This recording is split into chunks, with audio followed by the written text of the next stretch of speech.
मी राहुल लक्ष्मण घोडके. ही माझी जमीन वारंवार अकबर शेख वारंवार गोशाळेची धमकी दाखवून माझ्या चालत्या पिकामध्ये ऊसामध्ये अगर कशामध्ये बी कुठलंही पीक राहू द्या तिथं दंडलशाहीनं जनावरं घालतो अकबर शेख. आणि तुम्ही असं का करताय म्हणलं की असं माझे असंच आहे गोशाळा हे असं तसं म्हणून शिव्यागाळ करतो. वडिलालाही वाकडं बोलत होतं, आईच्या अंगावरती गेलता. आणि आज तर काय सगळ्या माझ्या ऊसामध्ये जनावरं सोडून हे केलं आहे. आणि दुसरी गोष्ट म्हणायला गेलं तर यानं गोशाळा म्हणते गोशाळा. गोशाळेची एकही वागणूक ह्या गाईला देत नाही. गाईला पाणी पाजवलं नाही. आज वेळभर माझ्याकडे व्हिडिओ आहे, मी पाणी पाजवलं माझ्या शेतातनं काढून गोशाळेतले जनावरं आणून सगळे माझ्या इथं पाणी पाजवलं.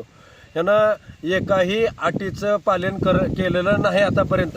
आणि ह्यानं गोशाळा म्हणतंय, ह्यानं गोशाळाच्या नावाखाली ह्यानं दुसराच प्रकार म्हणजे जनावरं उपाशी मारणे ही ते. असं कुठलीही गोशाळा नाही की असं जनावरं त्याचे बघितलो तर तुम्ही हे न्यूजच्या माध्यमातून एवढीच विनंती आहे की माझी झालेली भरपाई करून द्यावे, अन्यथा मी अकबर शेख याच्यावर मी गुन्हा दाखल करणार आहे.